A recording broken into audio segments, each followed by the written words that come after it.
Dans les messages, reconnais qu'en toi, il y a une puissance. Tu peux t'amener à déclarer cela et Dieu va agir. Dieu va changer les situations. Il faut que ton témoignage change. Parce que la création soupire, attend avec ardent désir de voir la manifestation du Fils et Fille de Dieu. Nous disons Amen. Amen. N'essayez pas d'être des prédicateurs ni de prendre de la place d'un prédicateur. Car les temps difficiles pour se tenir sur la ligne et vous chamboulez tout. Par conséquent, restons ce que Dieu a fait de nous. Amen. Garde ta position.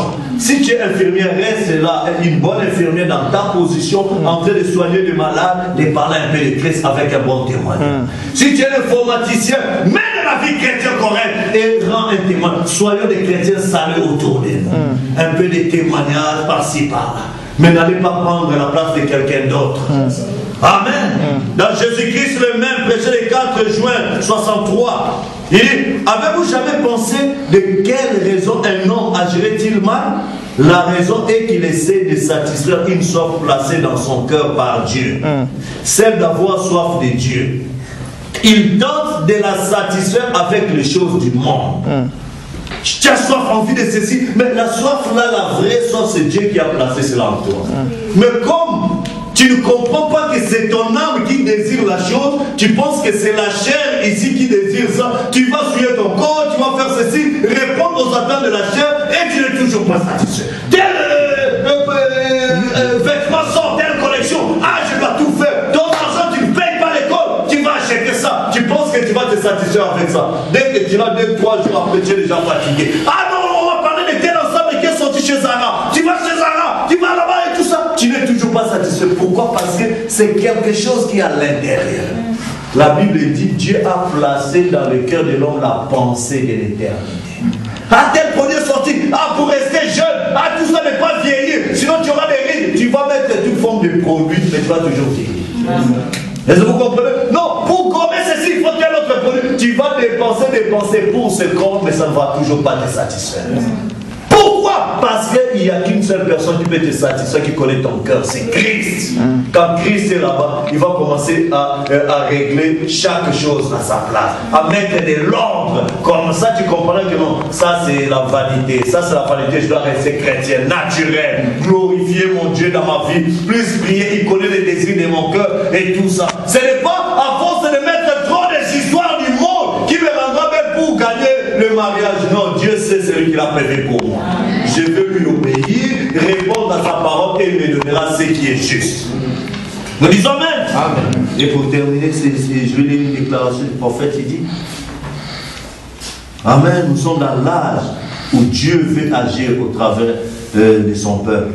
Et chacun doit reconnaître cela. Alors, il dit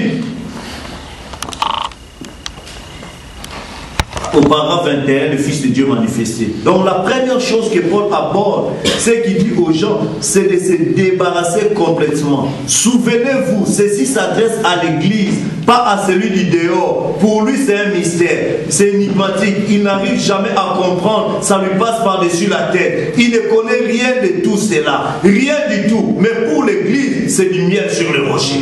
C'est une joie ineffable. Amen. C'est l'assurance bénie, c'est l'encre de l'âme. C'est notre espérance. Amen. Et notre soutien. C'est le rocher des âges. Oh, c'est tout ce qu'il y a de bon. Quand les cieux et la terre passeront, mais la parole de Dieu ne passera jamais. Amen. Dieu a promis de nous bénir. Dieu a promis de nous visiter. Dieu a promis d'être avec nous, même en nous, jusqu'à la fin. Amen. Je donnerai ma vie à Christ. Amen. Et je garderai ma position de croyant à sa parole. C'est que sa parole condamne. Je prierai que Dieu m'aide à me débarrasser de ça. Amen. Pour que lui seul vienne prendre le contrôle de ma vie. Et ne pas être un chrétien, un pied dedans, un pied dehors. Non. Donc je suis croyant mais non pratiquant. Ça n'existe pas. Amen. Il n'existe pas de croyants pratiquants et de croyants non pratiquants. Celui qui ne pratique pas ne croit pas. Non. Amen. Il y avait déjà vu des boxeurs non pratiquants. Ça n'existe pas si le boxeur parce qu'il pratique la boxe.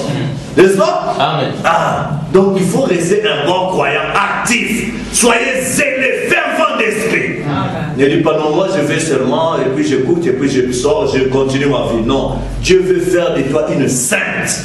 Dieu veut faire de toi un saint. Il a fait de nous un royaume de sacrificateurs. Un sacrificateur, c'est quelqu'un qui entre dans la présence de Dieu, qui confesse ses péchés et qui prie aussi pour les autres. Amen. Et cela nous gardera dans l'âme chrétienne. Nous sommes appelés à sortir du monde pour être en Christ. Et en Christ, il n'y a pas de complexe. Celui-là est blanc, celui-là qui est noir, celui-là et ceci du nord, d'ici, de l'est et de l'ouest, ça n'existe pas. Nous sommes un en Christ. Il n'y a pas de celui-là est orgueilleux, celui-là et tout ça, entre vous de moqueries, de médisance, ça n'existe pas en Christ. Nous sommes un en Christ. Et quand tout ce qui est du monde est sorti, la gloire de Dieu va se déverser. Et l'amour de Dieu va tellement inonder. C'est ainsi que le monde connaîtra que vous êtes mes disciples. Vous êtes mon héritage. Vous êtes la gloire de Dieu. Parce que c'est l'épouse qui fait la gloire de son mari. Amen. Et nous sommes l'épouse de Christ. Nous devons glorifier notre mari qui est Christ, la parole. Quand nous menons une vie chrétienne, nous disons notre confession de chrétienté déclare que nous devons marcher comme ça. Et c'est ça notre marche. Nous ne voulons rien imiter, mais nous voulons rester authentiques. Et quand nous marcherons ainsi, Dieu sera glorifié dans notre vie. Que le Seigneur vous bénisse.